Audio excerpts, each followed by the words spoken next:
परमेश्वर की इस सृष्टि में प्रत्येक मनुष्य अपने अपने कर्मों के आधार पर बंधा हुआ यहाँ अपने दुखों से लड़ता हुआ अपने जीवन में सुख को, शांति को, आनंद को अपनी ओर खींचने की कोशिश में अधिकांश रूप से अपना जीवन व्यतीत करता है। हर आदमी की ये कोशिश होती है कि दुख को मैं हटा दूं और सुख को अपनी तरफ खींच सकूं।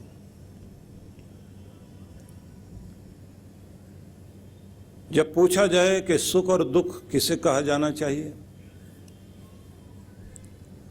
तो शास्त्रों ने उत्तर दिया कि जिस चीज में आपकी अनुकूलता है वो आपके लिए सुख है, और जो आपको अनुकूल नहीं पड़ता, आपके प्रतिकूल जो है, उसको आप दुख मानते हैं। इसलिए आप इस पूरी दुनिया में इस कोशिश में रहते हैं कि दुनिया आपके अनुकूल हो जाए,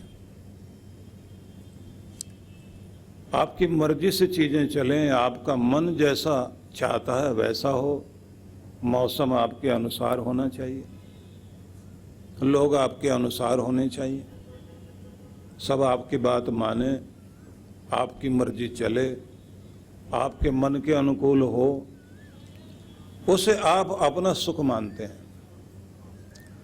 जैसे ही आपके मन के अनुसार नहीं चीज होती, बस उसे आप दुख मानने लगते हैं।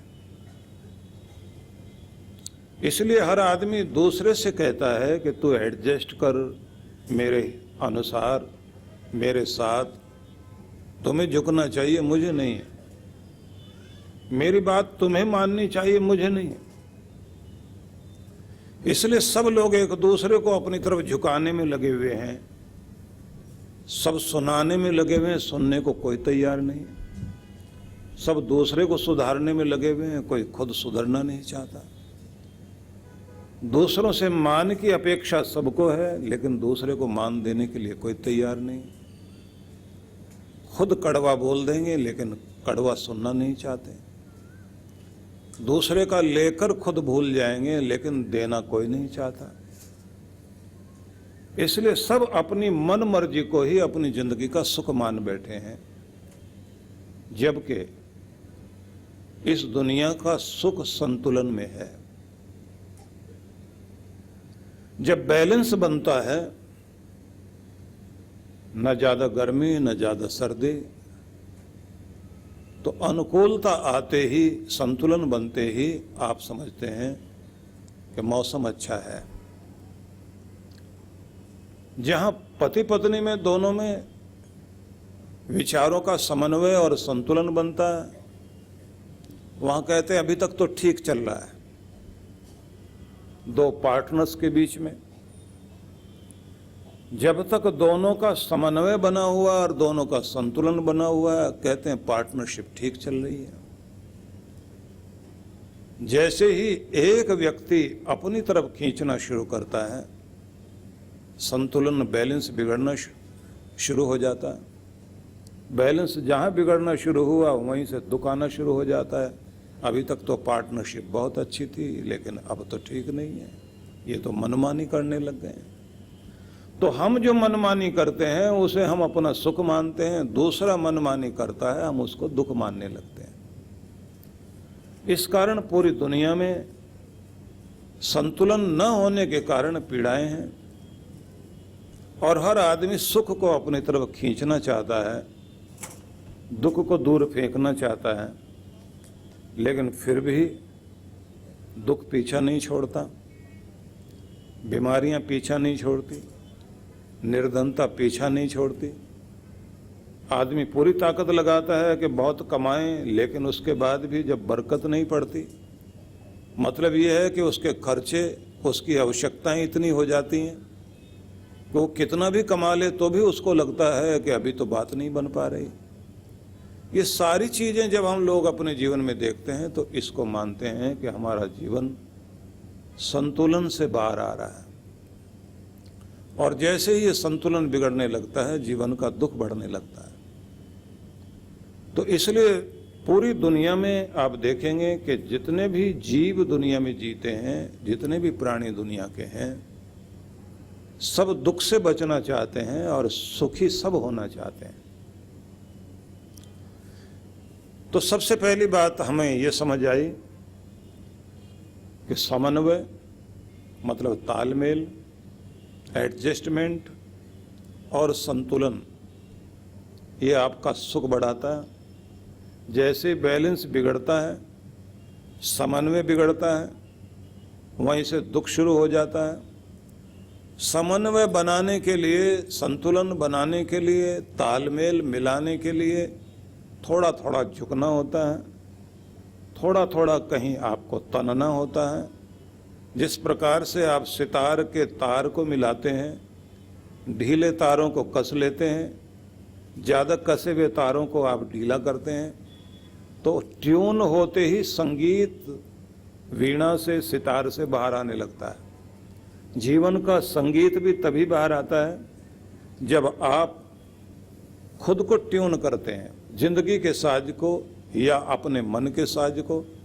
जब आप ठीक से ट्यून अप कर लेते हैं, आपकी ट्यूनिंग ठीक हो जाती है, तो आपके अंदर से संगीत आना शुरू होता है। वो संगीत ही सुख का संगीत है। ये सब मैं भूमिका बनाना चाहता हूँ कि भगवान श्री कृष्ण के कुछ संदेश आपके सामने रखना चाहता हूँ, जो उन्होंने गीता के कुछ महत्वपूर्ण सूत्रों में बताए कि व्यक्ति अपने जीवन में सुखी क्यों नहीं हो पाता। उसके जीवन में सब कुछ होने के बाद भी दुख, अशांति और पीड़ा रह जाती है। और इसलिए भी पीड़ा रहती है क्योंकि हम लोग सामाजिक प्राणी हैं, तो हमारी खुशियां दूसरों पर भी डिपेंड करती हैं। सामाजिक प्राणी होने के कारण समाज में हमको जीना होता है। तो जीव जंतु तो अपनी जिंदगी अकेले जी सकते हैं। मनुष्य जो है बस्ती बसा कर रहता है, लोगों के साथ रहता है। उसको अगर एक रोटी भी खानी है तो उसे कमाने के लिए अनेक लोगों के हाथ लगते हैं। अगर उसके शरीर पर कपड़ा भी है तो हजारों हाथ लगे तब जाकर के ये कपड़ा उस तक पहुंचा। इसलिए हर चीज के लिए एक व्यक्ति पर नहीं, अनेकों पर हमको निर्भर करना पड़ता है। तो अनेकों आपको सुखी बनाने में भी लगे हुए हैं और अनेकों आपको दुखी बनाने में भी लगे हुए हैं।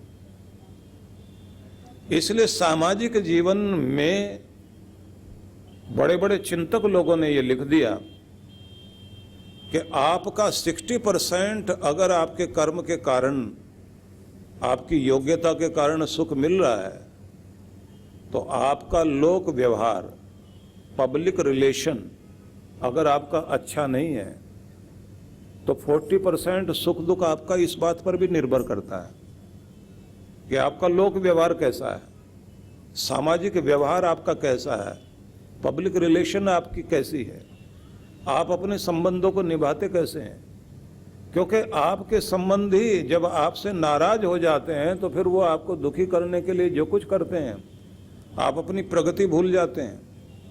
और यहाँ तक कहा जाता है कि इस लोक व्यवहार में आपका व्यवहार परिवार के निकट संबंधी संबंधों में भी आता है। मतलब पति पत्नी का रिश्ता भी अगर बिगड़ जाता है तो 60% सुख दुख तो आपका इसी पे निर्भर करता है। कुल मिला के हम इस बात को समझें कि हम सामाजिक जीवन जीते हैं तो वहाँ भी समन्वय चाहिए। और जब समन्वय बनाना है तो कोई आपको बर्दाश्त करे और किसी को आप बर्दाश्त करें। अगर आप बर्दाश्त नहीं करेंगे तो रिश्ते टिकेंगे नहीं। ये सबसे पहली बात ध्यान में रख लीजिए। जिन्होंने बर्दाश्त करना सीख लिया, उन्होंने रिश्ता निभाना सीख लिया। ये पहली चीज हर किसी को पकड़नी चाहिए, क्योंकि सब तो आपके हिसाब के हो नहीं सकते। कोई भी गलतफहमी पल जाए, मैं हमेशा कहा करता हूं कि गलतफहमी को ज्यादा देर तक टिकने मत देना, नहीं तो घृणा में बदल जाएगी, नफरत में बदल जाएगी। और अगर वो नफरत में बदल गई तो वो दुश्मनी पर उतर आएगी, और जब वो दुश्मनी में उतर आती है तो आपकी गलतफहमी दुश्मनी बनने के बाद आपका करीब का रिश्ता ही जब दुश्मन बनकर खड़ा हो जाता है, फिर बात वही होती है कि जिन्हें हम हार समझे थे गला अपना सजाने को, वही अब नाग बन बैठे हमें ही काट खाने को। वही लोग आपको काट खाने के लिए तैयार हो जाते हैं। तो इसलिए अच्छा हो जल्दी से जल्दी गलतफहमी दूर की जाए। आप समझेंगे कि मैं सही हूं तो मुझे झुकने की जरूरत क्या है, मुझे मिलने की जरूरत क्या है, सच को आंच क्या। आप सच्चे हैं, लेकिन आप अपनी तरफ से जो कुछ देख रहे हैं वो आपको 6 नजर आता है, दूसरा आदमी जब उधर से देखता है तो वो 9 नजर आता है। तो दूसरे का पक्ष जाने बिना, क्योंकि आप सामाजिक जीवन जीते हैं और आपके संबंध के तराजू के पलड़े 2 हैं। आप अपना पलड़ा देख सकते हैं, दूसरे का पलड़ा देखना भी जरूरी है।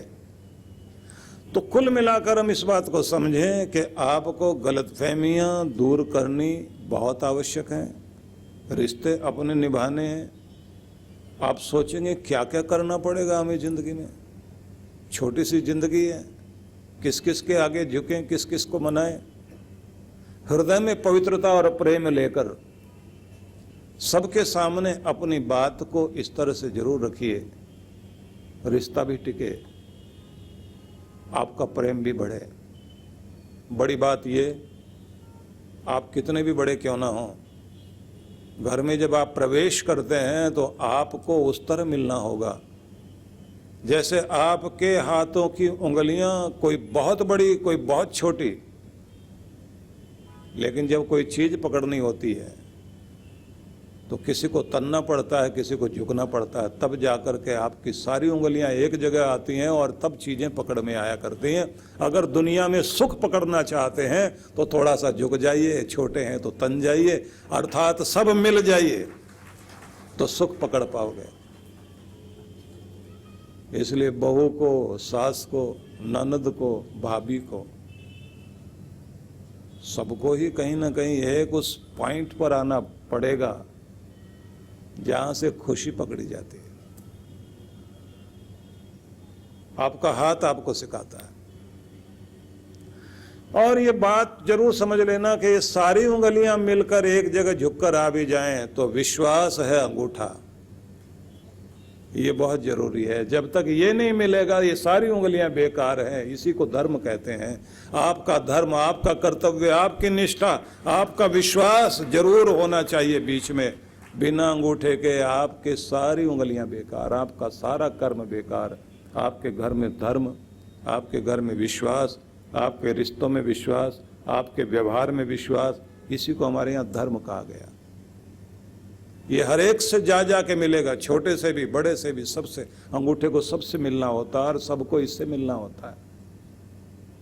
यही प्रेम है, यही विश्वास है, यही धैर्य है, यही साहस है। बाकी सब कर्म है, सब एक्शन है। सारी उंगलियां एक्शन कर रही हैं, पर आपका प्रत्येक कर्म विश्वास वाला, प्रेम वाला, सौहार्द वाला, भलाई करने वाला, आगे बढ़ाने वाला अगर है तो ये ध्यान रख लेना, उसे धर्म कहते हैं। तो धर्म पूर्वक आप अपना जीवन जीना शुरू कर दीजिए। आपके घर में सुख भी आएगा, शांति भी आएगी। इसलिए भारत के ऋषियों ने कहा कि धन कमा लेना, लेकिन पहले धर्म है। 4 चीजें बताई गई, धर्म, अर्थ, काम, मोक्ष। धर्म पूर्वक अर्थ कमाना, धर्म पूर्वक कामनाएं पूर्ण करना और धर्म पूर्वक जीवन जीते जीते अपने दुखों से मुक्त होकर मुक्ति को, मोक्ष को प्राप्त कर लेना, धर्म सबसे पहले है। तो धर्म पहले चाहिए। अब प्रश्न ये आएगा कि धर्म कहते किसे हैं। आज जो मैं भूमिका बताऊंगा वो भूमिका आपको इन दिनों में काम आएगी, क्योंकि जब हम भगवान श्री कृष्ण के संदेश को समझना चाहते हैं तो उससे पहले वो सब चीजें जान लेना जरूरी है जिनके आधार पर वो संदेश आपको लाभ देगा। तो अब ये बात सुन लीजिए कि जैसे आपके हाथ में अंगूठा है वैसे ही आपकी जिंदगी में धर्म है, धर्म के बिना, जैसे ये अंगूठे के बिना उंगलियां काम नहीं करती, और अगर कर भी रही हों तो औचित्य नहीं रहता। तो ऐसे ही कोई भी चीज, मतलब अगर आपकी कंपनी है, उसका विश्वास और उसकी गुडविल बननी बहुत जरूरी है। जब उसकी गुडविल बहुत अच्छी हो जाती है तब वो चीज बनती है ब्रांड। फिर आंख बंद करके लोग उस चीज को खरीदना शुरू करेंगे, बस उस ब्रांड की चीजें खरीद लेना, क्योंकि आप एक ब्रांड बन गए। भारत के अंदर हजारों लाखों कंपनियां होंगी, लेकिन ब्रांड जो बन पाई हैं बहुत कम कंपनियां हैं, जो पूरा विश्वास जीत पाई हैं, जिनके लिए आंखें बंद करके लोग चीज खरीद सकते हो। ये है गुडविल। मतलब वहां वो चीज आकर बैठ गई, जीत लिए दिल। आंख बंद करके आदमी वहां पहुंच सकता है कि ये चाहिए, बस इसमें ये लोग जो कुछ देंगे ठीक चीज देंगे। इसलिए मैं आपसे कहना चाहता हूं कि एक बिंदु तक पहुंचने के लिए चेष्टा करनी पड़ेगी आपको। तो सबसे पहले ये समझ लेंगे ये धर्म है क्या। व्यास ऋषि ने लिखा, धारणा धर्म इत्याहो धर्मो धार्यते प्रजा। वो चीज जिसके बिना समाज का और प्रजा का, पब्लिक का, जिसके बिना काम ना चल सके, वो चीज धर्म है। विश्वास के बिना काम नहीं चलेगा। एक दूसरे का विश्वास चाहिए, एक दूसरे के संबंधों में सच्चाई चाहिए, प्रेम चाहिए, जो दुखी हैं उनके प्रति सहानुभूति और करुणा चाहिए। जहां सहयोग की जरूरत है वहां सहयोग कर सके आदमी। विश्व में अनाथ समस्या भयावह है। भारत में अनाथ लावारिस बच्चों की संख्या 4 करोड़ से अधिक है। बेबस, लाचार, भोले बचपन को आपके प्रेम और सहयोग की जरूरत है। हम सूरत, गुजरात और कानपुर, उत्तर प्रदेश में 2 अनाथालय चलाते हैं। अत्यंत गरीब 1000 बालक बालिकाओं के लिए फरीदाबाद, हरियाणा में ज्ञानोदय विद्यालय और झारखंड प्रदेश में नक्सली समस्या आतंकग्रस्त क्षेत्र में आदिवासी बालक बालिकाओं के लिए 2 स्कूल संचालित करते हैं। इस महान कार्य के लिए आपके आर्थिक सहयोग से इन बच्चों का भविष्य संवर सकता है।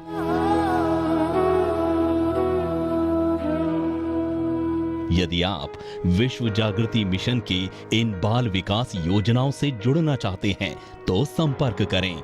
विश्व जागृति मिशन, आनंद धाम आश्रम, नांगलोई, नजफगढ़ रोड, बक्करवाला मार्ग, नई दिल्ली 110041। दूरभाष 0114110461028345656 और 28344767। Toll free number 1800118188। जीवन संचेतना लाखों पाठकों की बुद्धि को सच्चेतना से और हृदय को सद्भावना से परिपूर्ण करने वाली मासिक पत्रिका जीवन संचेतना। ये देववाणी है परम पूज्य श्री सुधांशु जी महाराज के उपदेशों को पढ़ने एकमात्र समान उपयोगी मासिक पत्रिका जीवन संचेतना। सदस्यता शुल्क भारत में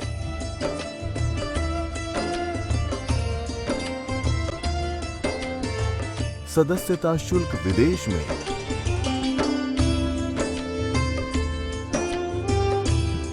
यदि आप जीवन संचेतना की सदस्यता प्राप्त करना चाहते हैं तो इस पते पर संपर्क करें।